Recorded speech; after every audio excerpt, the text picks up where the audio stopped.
oddly nostalgic about the time when Final Fantasy XV first released. During that time, I was meeting so many great people in the Final Fantasy community, and I still am. And shortly after the release of this game, it led me to create this YouTube channel. And while Final Fantasy XV has released on every platform it can possibly run on, including a Pocket Edition for platforms that it can't run on, they finally managed to achieve their dream of making Final Fantasy Skyrim. And in that mindset, the game is coming to Google Stadia, which is Google's attempt at cloud-based gaming. We've seen many companies attempt cloud gaming before, but Google's attempt is the one that has the most people, let's just say, engaged in the discussion about. With Final Fantasy XV Stadia Edition, it looks to be the most complete version of the game yet. Not only does it include all the Royal Edition DLC, complete with all the character episodes including episode Arden, there's also Stadia exclusive content. There will be 4 additional new game modes, collectively called Crazy Challenges. The 4 modes include Challenge Rally Driving Mode, Expert Duel, Endless Magitek Armor, and Magna Flight. Challenge Rally Mode is a brand new racing track making use of the off-road monster truck regalia. If you can recall something similar being added into Royal Edition, it's pretty much more of that. Expert Duel appears to be a challenge mode for additional super bosses. For example, you can see Noctis fighting Deathgaze, a classic Final Fantasy enemy that doesn't appear in Final Fantasy XV outside of Comrades. If they're adding bosses that were exclusively from Comrades, that means that we could potentially see Bahamut, which would actually be a really cool super boss edition. One that should have been in the main game, but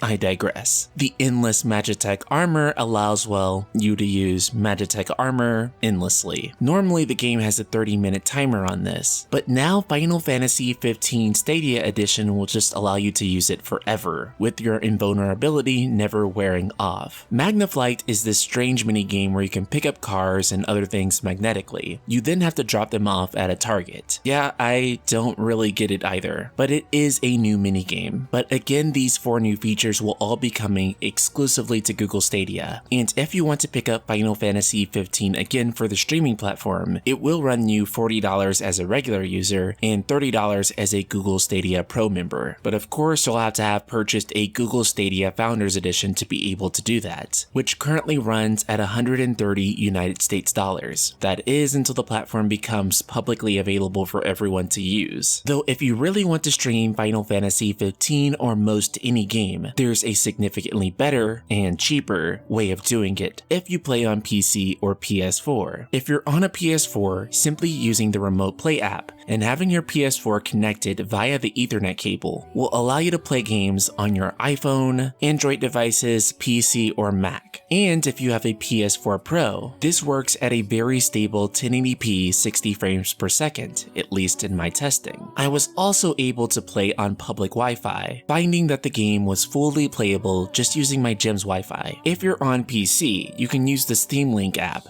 which is also for iOS and Android, and stream the games to your phone or tablet. I actually tested Final Fantasy XV on my iPhone XR, just using my PC, which is on some very shoddy Wi-Fi at the moment, and the game actually performed comparable to PS4 Remote Play on LAN, which shows you just how viable this is. And you can even connect your PS4 controller to your phone and play these games. My point here is that if you're interested in streaming this game or others, just know that there's plenty of options outside of Google Stadia that will fit better for you personally and allow you to own the game locally. And honestly, I have to say I'm a little salty that they had time to develop anything new for this game, and it should have been used to put the last few touches on the game's promised level editor and script editor, and release that for fans who bought Windows Edition. Many of those fans, including myself Square, bought Windows Edition on the promise that they were getting a level editor. Honestly, even if they released it in a buggy state and left it for fans to fix or deal with issues, that still would have been better than just canceling it along with Dawn of the Future. So yeah, you guys still owe us a level editor, and don't think we're going to forget it. So Ultima Weapons, will you be playing Final Fantasy XV Stadia Edition? Subscribe, click the bell icon, and let me know in the comments below. And if you've been enjoying my content, be sure to check out the Patreon for the Night Sky Prince, where we're supported by incredible people like Alex Strife, who help us make all these Final Fantasy videos. So if you'd like to directly support the channel, there's a link in the description below. Shout out to Alex and the rest of the Ultima community.